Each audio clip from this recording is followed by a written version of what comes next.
to Between the Lines, where we take a look at what's said, what's heard, and potentially what's actually true.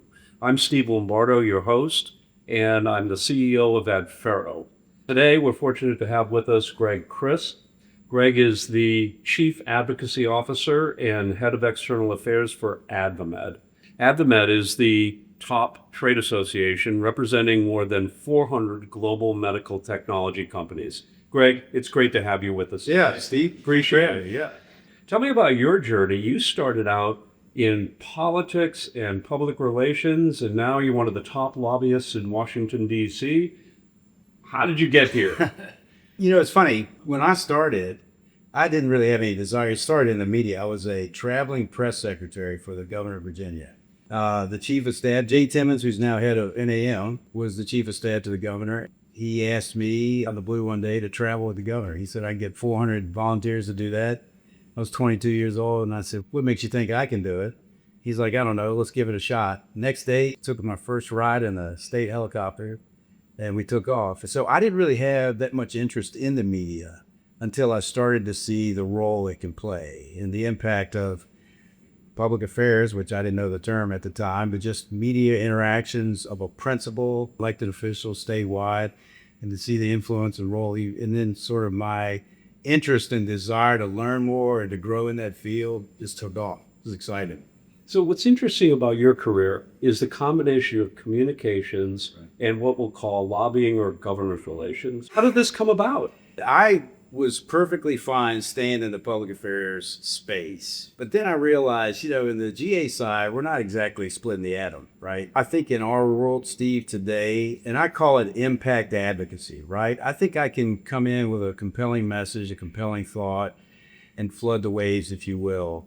But impact advocacy to my team and myself is, hey, we want to effectuate an outcome. We're driving toward an outcome. Sure, we'd love to see a principal, a congressperson, a policymaker subscribe to the point that we're trying to make. It's one thing to do that.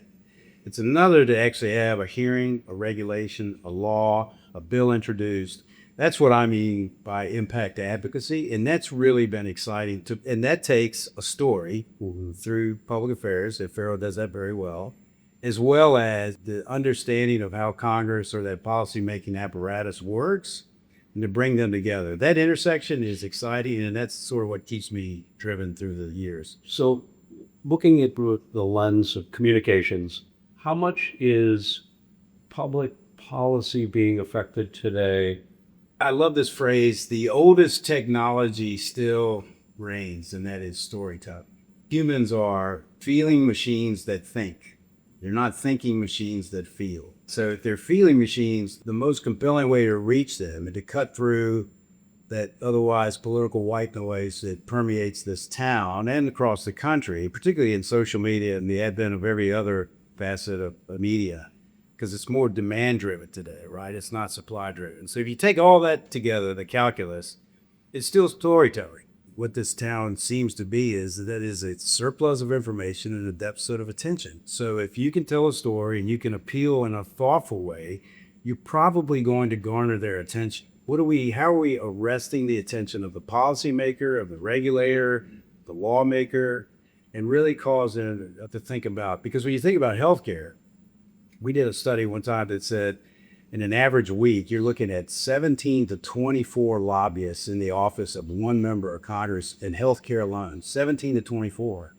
And so what I need to do is figure out how can I leave where that individual staffer or that lawmaker says, hey, what AdvaMed had to say was important enough that I want to have it folded into my policy making, or at least some of the thoughts that I have in the hearing that's coming up or what have you. Sure. You know, that's a challenge for us. I've seen about the medical device technology companies and what's happening today is really game-changing and life-changing for people. Talk a little bit about that, because I've been reading about the changes in insulin and how that's being supplied today, about wearable biotechnology. Medical technology converging with iPhone, have a iWatch, Apple Watch, or what have you, but that convergence where you're now seeing Then you hear SAMD, software as a medical device. The second piece is AI, because they're really coming together. So let me give you an example. With continuous glucose monitoring, we can monitor the blood sugar in individuals with an apparatus on the arm. We can tie it together with an algorithm, automated insulin delivery pump, and now you have an artificial pancreas, right?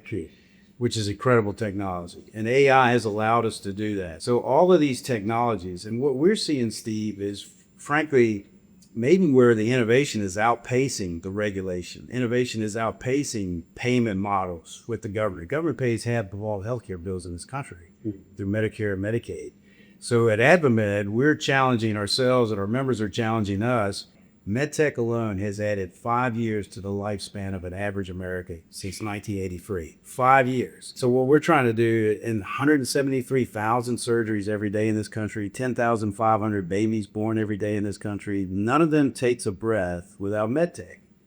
And yet, when you look at individuals, they probably can't tell you if they had an artificial hip or hip implant, that's a Stryker hip or that's a Zimmer hip. They can tell you who their doctor was, which is fine. But that's the challenge from an advocacy perspective. How do I connect that person's story with the policymaker and the change that they want to effectuate and bring that together so that we can see even more benefits in advanced medical technology? Terrific. Thank you. Let's shift gears a little bit. You're very involved in the Public Affairs Council. Right. The Public Affairs Council focuses on a lot of things, but a lot of it is the development of young professionals. Right. What are your thoughts there, especially for young people coming into the profession today? We've come a long ways. I remember talking with students when I was coming up and sort of mentoring a few, and I used to ask them, hey, do you know how to write a press release? I think the students of public affairs, Steve, frankly, are facing a challenge. When you think about social media, right, it's the friend of information, the enemy of thought. I love that phrase. It really is. It's kind of scary. When you think about when we were coming up to, Americans consume their news mostly in twice a day, right? In the morning with the newspaper and at 6 o'clock with Walter Cronkite, most trusted man in America. 55% of Americans receive their news through Walter Cronkite back in 1955. Think about how far we've come in that. And I think as students of journalism, as students of public affairs, those individuals through the council, Public Affairs Council, should understand what that means and how that model has evolved. That's where authenticity comes in. That's where accuracy comes in. It's a challenge. Last thing I'll say on that is AI. Still learning.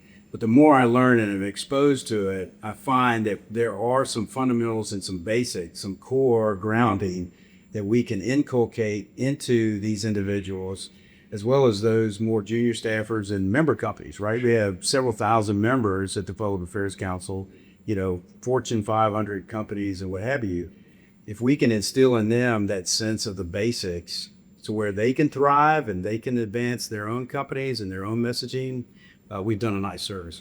One piece of advice you'd give a young professional who's trying to break into public affairs, what would it be? You must be a good writer, even in today's age. If I use ChatGPT, I tested myself on this the other day.